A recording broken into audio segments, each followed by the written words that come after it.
Eu sei que vocês aí tiveram uma prévia, poderíamos dizer um spoiler, do nosso tema de hoje. E o título do nosso sermão de hoje é uma pergunta. Se você é cristão, como acredito que é, provavelmente em algum momento da sua vida você já se fez essa pergunta. Mesmo quem não é cristão, que sabe o que a Bíblia fala acerca de Deus, talvez já tenha feito também essa pergunta. E a pergunta é a seguinte: por que é que Deus criou a humanidade se Deus sabia que nós iríamos pecar? Essa pergunta ela só existe por conta de uma compreensão, de um ensinamento bíblico acerca dos atributos de Deus. A Bíblia traça vários atributos divinos e na teologia nós dividimos esses atributos em duas partes. Alguns atributos nós chamamos de atributos comunicáveis de Deus, outros atributos nós chamamos de atributos incomunicáveis de Deus. Os atributos comunicáveis de Deus são aqueles que Ele compartilha conosco: bondade, compaixão, misericórdia, amor, paz, os atributos de seu caráter. Agora, os atributos incomunicáveis de Deus são aqueles atributos que pertencem unicamente à pessoa divina. E desses atributos nós geralmente destacamos três, que são a onipresença, Deus está presente em todos os lugares; a onipotência, Deus tem todo o poder; e a onisciência. E é sobre essa questão da onisciência, é desse ponto que surge essa pergunta, que é o título do nosso sermão de hoje. Porque a onisciência diz que Deus conhece tudo que já aconteceu. Deus conhece tudo que está acontecendo agora. E Deus também sabe de tudo que ocorrerá no futuro. E aí então surge essa importante pergunta: se Deus sabe de todas as coisas, se Deus já sabia do pecado da humanidade, por que foi que Deus criou os seres humanos? Qual foi o motivo? Nós iremos, à medida que faremos o nosso estudo dessa manhã, procurar responder essa pergunta. Então, conforme cada passo desse estudo dessa manhã, eu quero que você mantenha essa pergunta viva em sua mente. Porque cada coisa que iremos ver aqui será como traçando um caminho para chegarmos a um ponto culminante no final, a fim de que você consiga compreender a razão, o motivo pelo qual Deus criou você, mesmo sabendo que você iria pecar. Eu quero agora convidar você a usar um pouquinho da sua imaginação. Eu quero que você imagine um pouquinho como é o céu. Como é o céu para você? Talvez se nós estivéssemos aqui reunidos e cada um pudesse dar a sua opinião de o que acha que é o céu, nós teríamos várias opções, várias opiniões variadas. É possível que algumas dessas opiniões convergiriam entre si, outras talvez divergiriam. Porque a gente tem uma noção assim: olha, eu penso que o céu é de tal forma ou de outra forma, mas existe um conceito acerca do céu que eu não tenho dúvidas de que é um conceito que todos nós unanimemente temos. É de que o céu é um lugar de paz. Você concorda comigo? O céu é um lugar de paz. Assim sempre foi, desde o princípio do universo, desde quando Deus criou os primeiros seres, o céu foi um lugar de paz. Mas, queridos amigos, houve algo que na história passada do universo rompeu com a paz que existia no céu. Deus havia criado milhares e milhares de anjos, seres celestiais dotados de capacidades, de inteligências, de poder. E entre esses muitos seres criados por Deus, havia um deles, um anjo criado por Deus, que foi dotado de uma capacidade ainda superior. Ele era o mais inteligente de toda a hoste angélica. Ele era o mais belo de toda a hoste angélica. Deus dotou esse ser com uma capacidade incrível, com talentos incríveis, e colocou esse ser, que nós conhecemos ele através dos tempos, ele é conhecido como Lúcifer, o portador de luz. Deus colocou Lúcifer em uma posição exaltada no céu. Abaixo da divindade, do Pai, do Filho e do Espírito Santo, aquele que ocupava a posição de preeminência era Lúcifer. Lúcifer era aquele ser que, diante de todo o universo, era o primeiro a receber as ordens de Deus. Lúcifer recebeu uma posição de liderança sobre as hostes angélicas. Era um prazer para todos os anjos ouvir aquilo que Lúcifer tinha para falar, porque os anjos sabiam que as palavras de Lúcifer procediam de Deus, eram a comunicação da vontade de Deus. Sempre que Lúcifer comunicava algo, as hostes angélicas se alegravam em obedecer às ordens de Lúcifer, porque, como eu disse, elas vinham do trono de Deus. Em outras palavras, nós poderíamos dizer que nenhum outro ser no universo, abaixo da divindade, conhecia tão profundamente o caráter de Deus, quem Deus era, como Lúcifer. Só que você sabe que aconteceu um problema. Alguns textos aqui nessa manhã eu vou apenas referenciar, você depois pode conferir com calma. Eu quero referenciar aqui 2 textos, Ezequiel capítulo 28, a partir do verso 12, e o outro texto é Isaías capítulo 14, a partir do verso 12 também. Depois você lê esses textos, eu vou apenas citá-los aqui. Mas a Bíblia diz que esse ser dotado de inteligência, de capacidade, de sabedoria, que havia recebido da parte de Deus, em algum momento começou a esquecer-se de que seus dons, de que seus talentos, de que suas capacidades, de que sua beleza, de que sua inteligência eram dádivas divinas. A Bíblia diz que o coração de Lúcifer começou a se corromper. Ele começou a achar-se autossuficiente. Começou a se desenvolver no coração de Lúcifer uma prepotência até então desconhecida na história do universo. Lúcifer começou a se considerar melhor do que todos os outros seres. O orgulho de Lúcifer começou a tomar conta do coração dele e tomou conta de tal forma que ele chegou inclusive a desejar a posição que pertencia unicamente à divindade. O livro de Isaías, capítulo 14, diz que Lúcifer pensava que acima das mais altas nuvens estabeleceria o seu trono, acima das estrelas de Deus, e que seria semelhante ao Altíssimo. Lúcifer desejou a posição que pertencia a Deus. E agora eu quero que você pense comigo no seguinte: o céu nunca havia ouvido uma mentira. Nenhum ser celestial tinha escutado mentiras. Lúcifer era alguém de plena confiança no céu. E agora Lúcifer começa a semear entre os seres celestiais o seu descontentamento. Claro que de maneira velada. Satanás sempre trabalha de maneira velada. E Lúcifer começou a apresentar para os anjos alguns argumentos. E entre esses argumentos ele dizia assim: olha, não é justo que na divindade não se tenha um representante dos anjos. Como que Deus vai saber a nossa vontade, aquilo que nós precisamos, se nós não tivermos um representante nosso lá dentro do trono de Deus, fazendo parte da divindade? Nos argumentos de Lúcifer, ele dizia assim: olha, Deus estabeleceu leis e tudo bem, está certo, não tem problema ter leis, só que nós, anjos, somos seres superiores. Nós não precisamos ser governados por essas leis. Deus não tem sido justo, Deus não tem sido plenamente amor conosco ao estabelecer uma lei que nos restringe. E eu quero que você grave bastante esse argumento de Lúcifer. Nas palavras de Lúcifer, ele dizia que Deus não era justo e que Deus não era amor por estabelecer sua lei. Só que Lúcifer trabalhava o seu descontentamento, como eu disse, de maneira velada. Ia de anjo em anjo semeando a discórdia. Os anjos sabiam que Lúcifer conhecia Deus, estava diante do trono de Deus, era o ser celestial que mais conhecia Deus. E agora ele começa a espalhar o descontentamento, veladamente. Mas na frente de todos, fazia parecer como que se estivesse trabalhando para acabar com a rebelião. Na presença de todos os anjos ele dizia assim: não, acalmem o coração de vocês, não fiquem chateados com Deus, a gente vai conseguir resolver isso. Quando na verdade era ele mesmo quem estava semeando a discórdia. E sabe por que eram tão sérias as acusações de Lúcifer? Sabe por que elas eram tão enganadoras? Eu vou explicar para vocês, vou exemplificar aqui.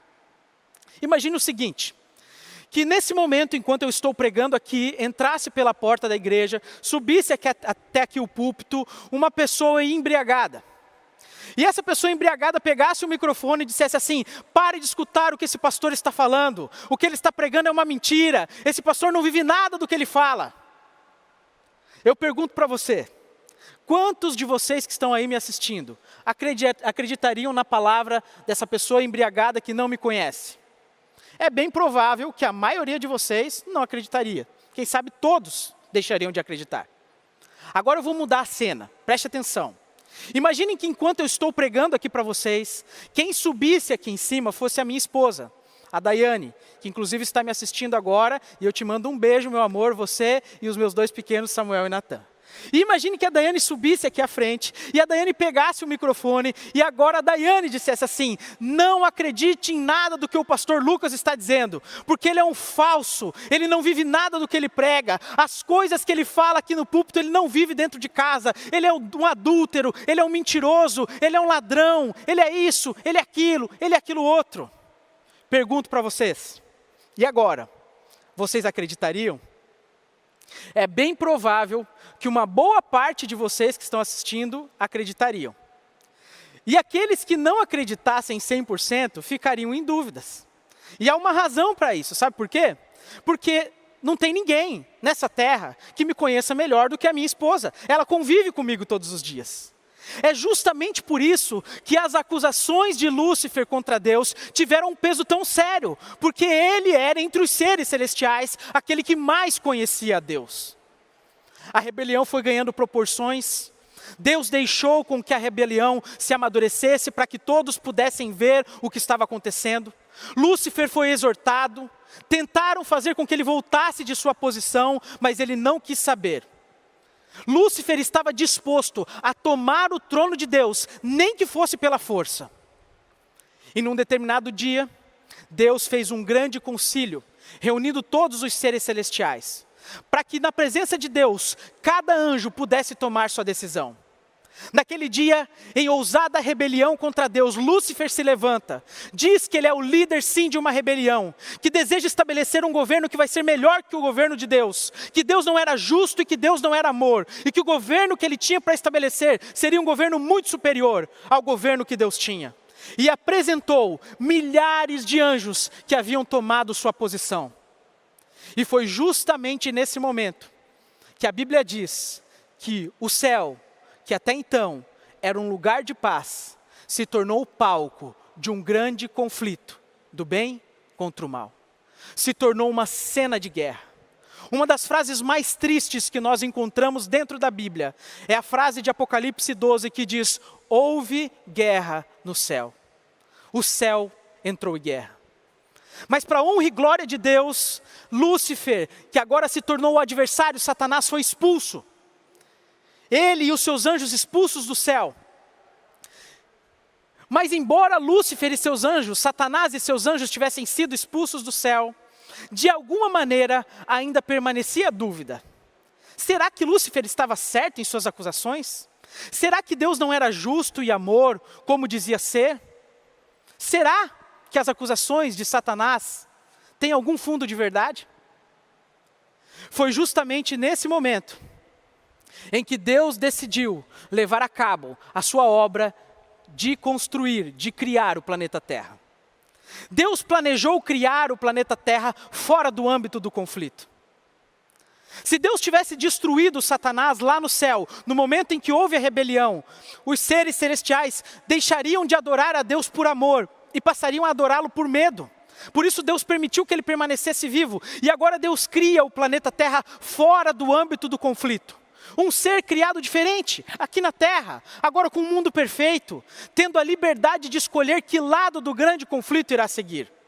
Todo o universo celestial contemplava a cena.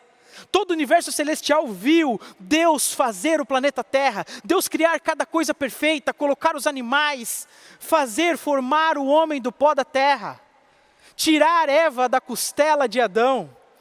E até falando acerca de costela de Adão, vocês estão vendo essa bela planta que está aqui à frente? Essa planta ela é conhecida popularmente como costela de Adão. É uma referência a esse momento da criação. E agora o ser humano é criado. Qual o objetivo da criação do ser humano? Existem dois. Primeiro, repovoar o céu.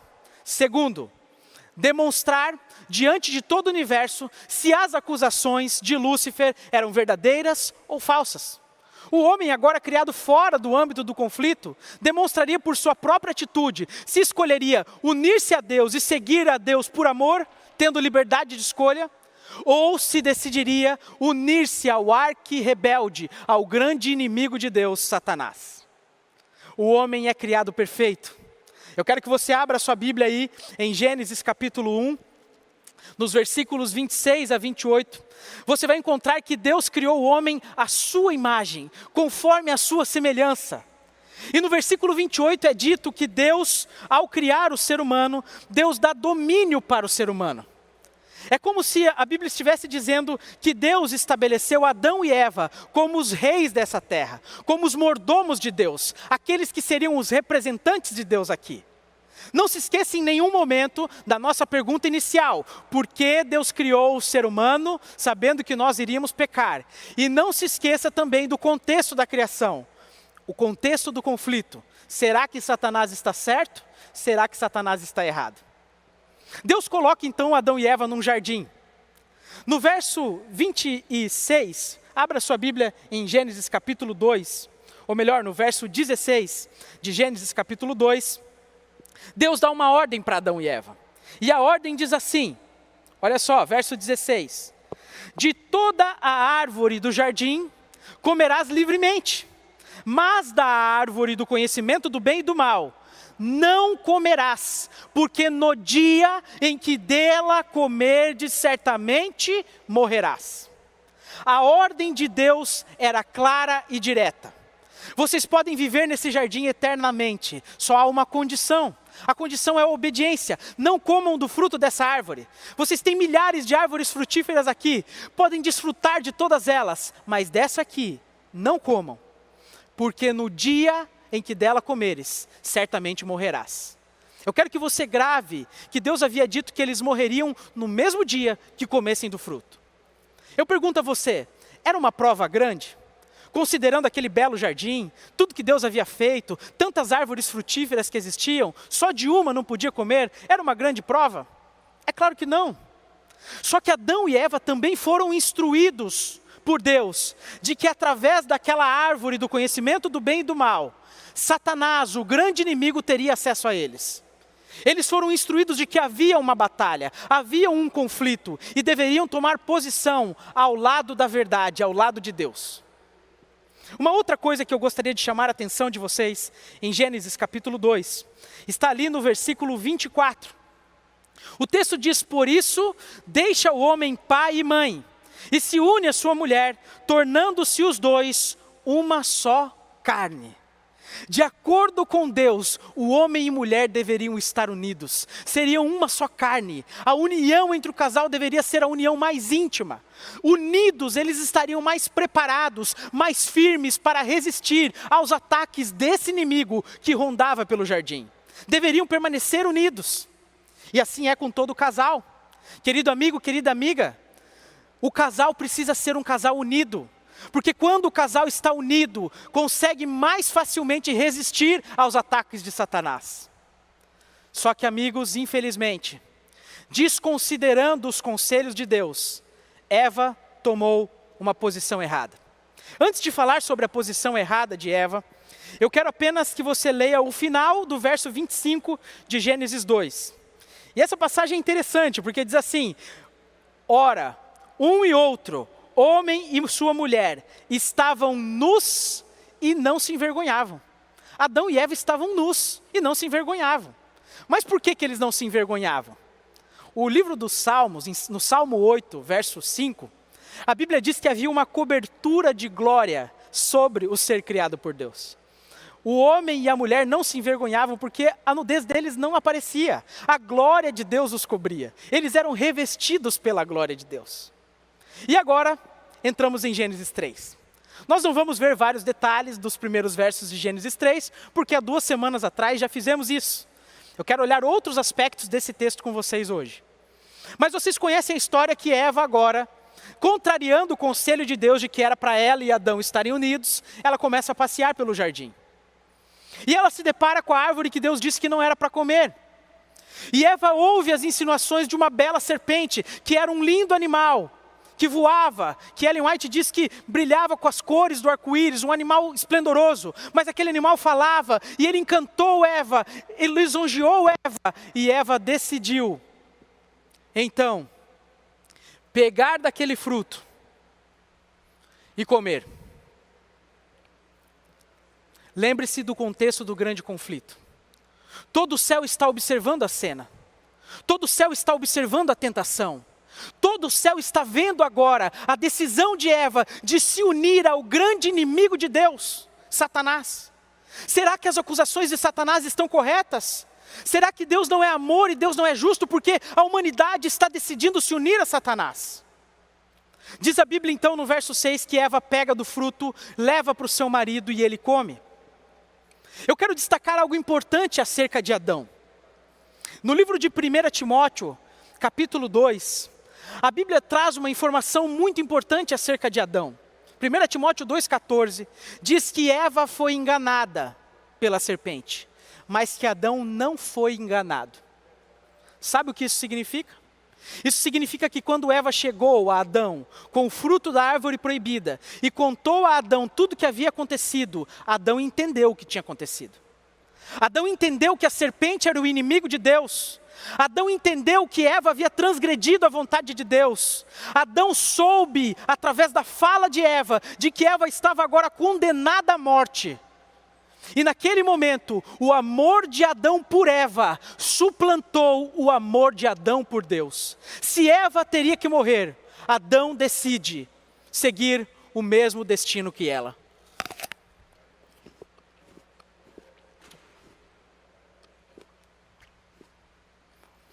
Adão toma do fruto e come.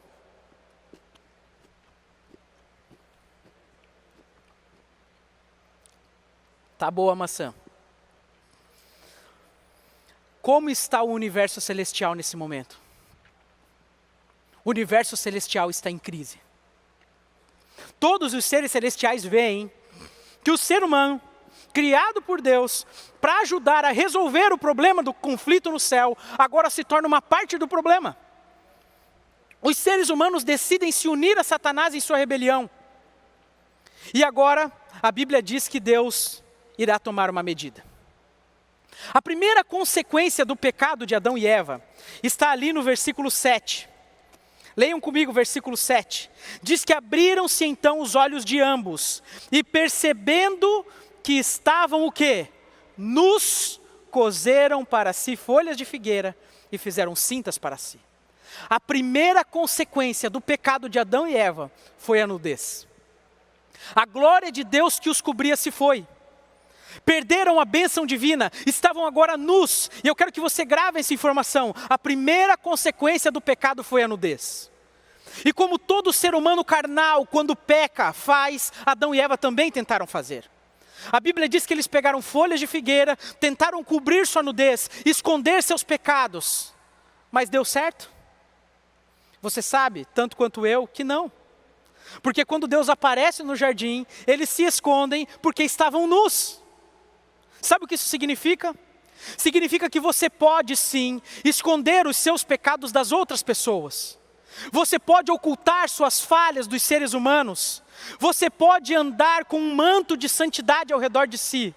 Você pode cometer pecados ocultos, mas tem alguém de quem você nunca poderá esconder quem você é. Você nunca poderá esconder a sua nudez espiritual. Você nunca poderá esconder o seu pecado. E esse alguém é Deus. Então, Satanás disse que Deus não era justo e que Deus não era amor. Adão e Eva agora pecam. Primeira consequência do pecado, nudez. Tentam cobrir seu pecado, mas nenhum pecado pode ser coberto aos olhos de Deus. E agora Deus desce. E eu quero que você olhe comigo, Gênesis capítulo 3, e você leia comigo ali, a partir do verso 8. Diz assim: quando ouviram a voz do Senhor Deus, que andava no jardim pela viração do dia, esconderam-se da presença do Senhor Deus, o homem e sua mulher, por entre as árvores do jardim. Eu quero que você perceba aqui que quando o pecado acontece, há um rompimento vertical, um rompimento da ligação do ser humano com Deus. Deus que sempre se apresentava no jardim e que os seres humanos estavam sempre felizes em receberem a presença de Deus, nesse momento se escondem da presença de Deus. E aí, uma outra coisa que eu quero chamar sua atenção aqui no texto. Satanás quer fazer com que você pense que quando você peca, que quando você erra, que quando você se afasta dos propósitos de Deus, Deus fica longe de você.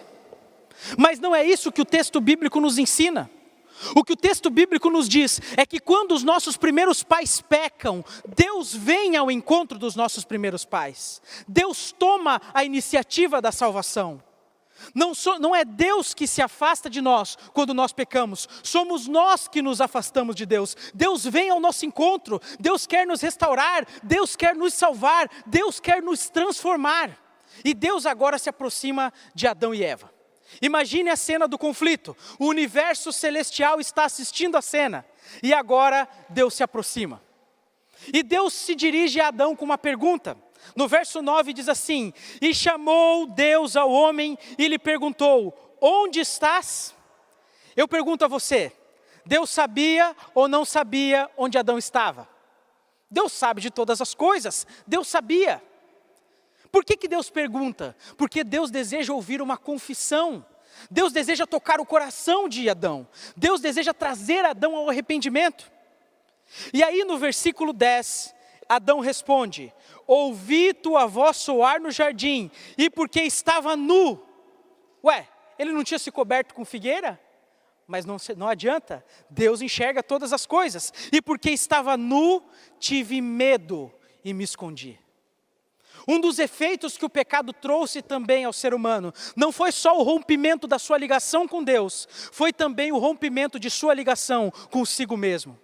O medo, a ansiedade, a preocupação, o estresse, os problemas psíquicos começaram a surgir desde o momento em que a natureza humana foi contaminada pelo pecado. Eu tive medo e me escondi. Deus é amor, mas agora Adão está com medo de Deus e se esconde. E preste atenção na pergunta do verso seguinte. A pergunta de Deus é assim: perguntou Deus, quem te fez saber que estavas nu? Comeste da árvore que te ordenei que não comesses? Qual deveria ser a resposta de Adão? O universo celestial observa a cena. Há um conflito em jogo. O caráter de Deus está em jogo. E agora Deus fala: Adão, você comeu? Qual deveria ser a resposta de Adão? Comi. Senhor, me perdoa, falhei, acabei naquele momento ali sendo levado pelas circunstâncias. Falhei, Senhor, mas o Senhor é justo, o Senhor é verdadeiro, o Senhor é puro. Adão teria falhado? Sim, mas pelo menos teria justificado a Deus. Mas a resposta de Adão foi como uma faca no coração de Deus. A resposta de Adão, ele diz assim para Deus, verso 12: então disse o homem, a mulher que me deste por esposa, ela me deu da árvore e eu comi. Deus foi a mulher que o Senhor me deu. Quem mandou o Senhor me dar a mulher? Se o Senhor não tivesse me dado a mulher, eu não teria comido. E você repara aqui que houve também um terceiro rompimento aqui. Um rompimento do relacionamento de Adão com Deus. Um rompimento do relacionamento de Adão consigo mesmo. Medo, ansiedade, preocupação. E agora o rompimento do relacionamento de Adão com Eva. Porque ele comeu o fruto por causa do amor a Eva. Mas no momento em que ele peca, acontece agora a primeira briga de casal registrada na Bíblia. Adão acusa Eva e Adão também acusa Deus. E agora o universo celestial vê aquela cena. Adão coloca a culpa em Deus.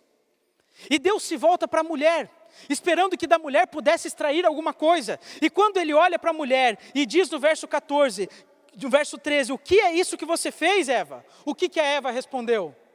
A serpente me enganou e eu comi. Ela não assumiu a culpa. Ela jogou a culpa na serpente que havia enganado ela. E no contexto de Gênesis 3, a serpente tem um significado interessante. Porque se você ler Gênesis 3, verso 1, começa assim: ora, a serpente, a mais sagaz de todos os animais selváticos que o Senhor Deus tinha feito. Quem que tinha feito a serpente? Deus. Foi a serpente que me enganou e eu comi, Deus. Quem mandou o Senhor fazer a serpente? Não tivesse a serpente lá, eu não teria comido. A culpa é tua. Tanto Adão quanto Eva jogam a culpa do seu pecado sobre Deus. E agora preste atenção no que Deus está colocado agora nessa circunstância. Porque se Deus perdoa Adão e Eva nesse momento, sabe o que Satanás ia falar? Satanás ia bater palma e falar assim: parabéns, Deus, o Senhor é amor, o Senhor perdoou Adão e Eva, mas o Senhor não é justo, porque o Senhor tinha dito que se eles comessem do fruto, no mesmo dia morreriam. Então o Senhor é amor, mas o Senhor não é justo. Se por outro lado agora Deus condena Adão e Eva e mata Adão e Eva naquele exato momento, sabe o que Satanás diria? Muito bem, Deus, parabéns, o Senhor é justo, mas o Senhor não é amor, porque o Senhor não deu para eles outra oportunidade. Então se Deus perdoa, Ele é amor, mas não é justo. Se Deus mata, Ele é justo, mas Ele não é amor. Como é que Deus sairia dessa cena? Então presta atenção agora. Então se Deus perdoa, Ele é amor, mas não é justo. Se Deus condena, Ele é justo, mas Ele não é amor. Então agora Deus decide assumir a culpa, como um pai que assume a culpa de seu filho quando erra. E no versículo 15 Deus começa dizendo como é que Ele assumiria a culpa da humanidade. Ele começa dizendo mais ou menos assim: serpente, você acha que os seres humanos se uniram à sua rebelião? Você acha que eles estão ligados a você? Mas eu vou implantar no coração do ser humano uma inimizade contra você. Eu porei inimizade entre ti e a mulher, entre a sua descendência e o teu descendente. E um dia, um descendente nascerá da mulher que esmagará a cabeça da serpente. Amigos, já indo para a parte final dessa mensagem, eu queria agora destacar algo interessante para vocês. O versículo seguinte, que é o versículo 17, Deus começa a falar de mais consequências do pecado. A primeira consequência foi a nudez. A segunda consequência você encontra no verso 17, quando Deus diz que maldita é a terra por causa do pecado do homem. Então a primeira consequência foi a nudez, a segunda consequência, a maldição. Se você continuar lendo o relato bíblico, o verso 18 fala sobre uma terceira consequência. A terceira consequência no verso 18 é que a terra produziria cardos e abrolhos. Numa linguagem mais popular, espinhos. Debaixo de cada haste de flor existiriam espinhos, como uma lembrança do pecado da humanidade. Nudez, maldição, espinhos. E por fim, no versículo 19, Deus fala a quarta consequência do pecado: no suor do teu rosto comerás o teu pão. O suor seria também uma consequência visível do pecado da humanidade. Nudez, maldição, espinhos e suor. 4 consequências. Eu queria compartilhar com vocês uma experiência que aconteceu uma vez comigo. Eu era criança e eu ia sempre para a igreja. E eu me lembro que uma vez, antes de ir para a igreja, meu pai falou assim: filho, eu não quero que você bagunce no culto. Eu quero que você fique reverente, quero que você se comporte. Mas se você não se comportar dessa vez, quando você chegar em casa, você vai apanhar. E eu lembro que eu fui para a igreja com aquilo na minha mente. Eu preciso me comportar, porque senão eu vou apanhar. E o culto foi passando, os momentos do culto foram passando. Vocês sabem como é menino, né? Como é que chama aqui em Manaus? É curumim, né? Vocês sabem como que é curumim? E conforme o culto foi passando, em um determinado momento eu me esqueci daquilo que meu pai havia dito. E eu comecei a fazer algumas peraltices, meu pai mandou eu ficar quieto, eu não fiquei, até que num determinado momento meu pai se voltou para mim e disse assim: filho, você me desobedeceu e quando chegar em casa você vai apanhar. Eu fiquei apavorado quando meu pai disse aquilo. Sentei no meu lugar, fiquei quieto, fiquei pensativo. Quando entramos no carro para ir para casa, eu lembro que à medida que nós estávamos no caminho, eu até orei em pensamento, falando: Senhor, ajude que meu pai esqueça, eu não quero apanhar. E eu lembro que quando chegou em casa, eu fui direto para o meu quarto. Entrei no quarto, fechei a porta, fiz de conta que estava com sono, esperando que meu pai esquecesse. De repente meu pai abriu a porta do quarto, com um cinto na mão, e disse: filho, a gente precisa conversar. Antes mesmo que meu pai me batesse, eu já comecei a chorar. E eu falei assim: pai, eu não quero apanhar. Pai, eu não quero, por favor, pai, não me bate, me perdoa. E meu pai disse assim: filho, eu te perdoo. O papai já te falou várias vezes que você não pode bagunçar na igreja, mas eu falei para você, hoje eu fiz uma promessa que se você bagunçasse, você iria apanhar, e você desobedeceu, então você vai ter que apanhar. E o meu choro começou a tomar proporções muito grandes. E quem é pai, quem é mãe sabe que quando nós temos que corrigir os nossos filhos, dói mais em nós do que neles. E em um determinado momento daquela cena, o meu choro comoveu o coração de meu pai. E eu lembro que naquele momento meu pai olhou para mim com os olhos lacrimosos. E ele disse assim: filho, você precisa aprender que todo o erro que você comete tem consequências. E a consequência desse erro é que você precisa apanhar. Mas filho, você não quer apanhar? Eu disse assim, não pai, eu não quero apanhar. Meu pai então pegou o cinto, ergueu e disse assim, filho, se você não quer apanhar, alguém tem que pagar o preço do seu erro. Toma aqui o cinto, filho, eu vou apanhar no seu lugar. É claro que eu não tive coragem de bater em meu pai. Mas naquele dia meu pai me ensinou uma lição valiosa. Porque foi justamente isso que o nosso Senhor Jesus Cristo fez por nós. Quando os seres humanos pecaram, Jesus decidiu assumir a culpa do pecado da humanidade. Nós falamos sobre nudez.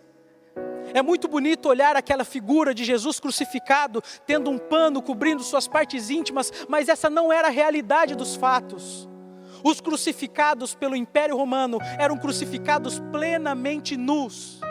O Rei do Universo, o Deus da Glória, foi crucificado nu na cruz do Calvário. A maldição. Gálatas capítulo 3, verso 13, diz que Cristo foi feito maldição em nosso lugar, para que nós pudéssemos ser feitos justiça de Deus, para que nós pudéssemos ser perdoados. Jesus recebeu sobre si na cruz o peso de seus pecados, dos seus e dos meus pecados. Jesus se tornou maldito por causa dos nossos pecados. Espinhos. Jesus era o Rei dos reis, Senhor dos senhores, mas quando veio aqui na terra, a coroa que ele recebeu não foi a coroa de Rei do Universo, foi uma coroa de espinhos, para lembrar a consequência do seu e do meu pecado. E o suor.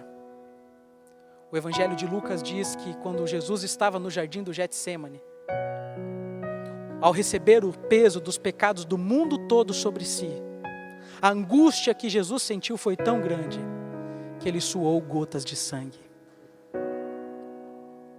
O versículo 21, eu considero ser o versículo mais importante desse capítulo, que diz assim, que fez o Senhor Deus vestimentas de peles para Adão e sua mulher, e os vestiu.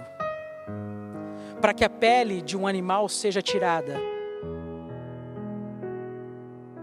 é necessário que esse animal seja morto. E qual foi o animal que foi morto?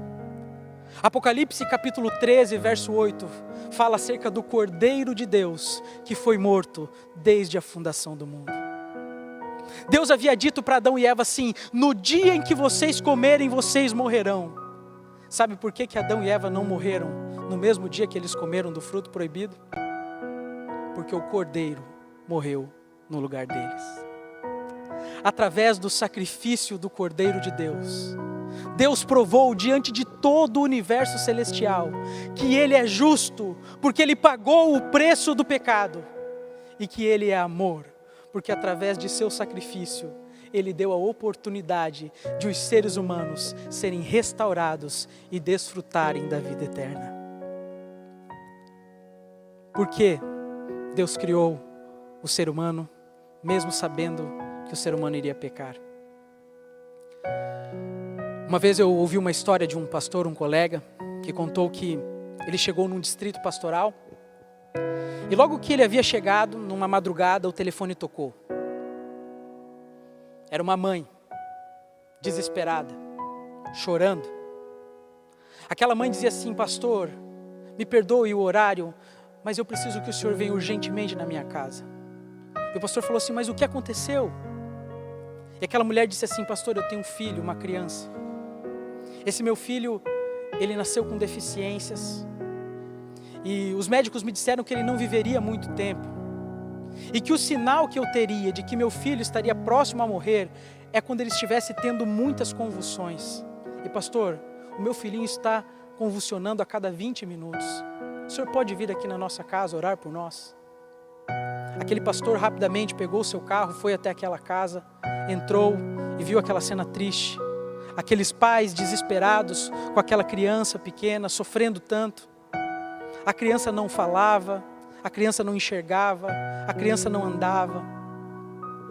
Naquele momento que aquele pastor viu aquela cena desesperadora, ele decidiu fazer uma pergunta para aquela mãe.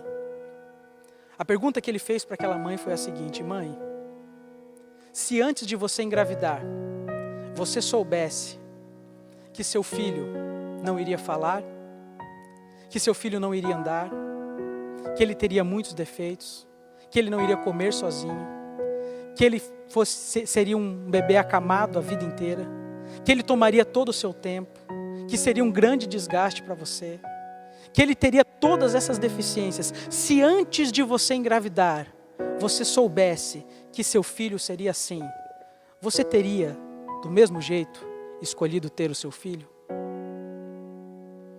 Naquele momento, aquela mãe com os olhos cheios de lágrimas, olhou para o pastor e com um sorriso no rosto disse: sim, pastor, mesmo assim eu escolheria ter o meu filho, porque eu não olho para o meu filho como ele é hoje, cheio de defeitos, de limitações, de fraquezas, mas eu contemplo o meu filho como ele um dia será transformado na eternidade pelo poder do Senhor Jesus. Querida amiga, querido amigo, sabe por que Jesus escolheu te criar, mesmo sabendo que você iria pecar? Porque Jesus não olha para você como você é hoje, com suas falhas, com suas limitações, com seus problemas. Jesus contempla você como um dia você será, na eternidade, transformado para sempre à imagem e semelhança de Deus. Esse foi o motivo pelo qual Deus te criou, mesmo sabendo que você iria pecar. Ele considerou que valia a pena pagar o preço, ainda que esse preço fosse dar sua própria vida, para que você pudesse ter direito à vida. Nunca se esqueça desse infinito amor de Deus por você. Viva todos os dias considerando esse infinito amor de Deus por você, porque muito em breve o sonho de Deus para você vai se cumprir.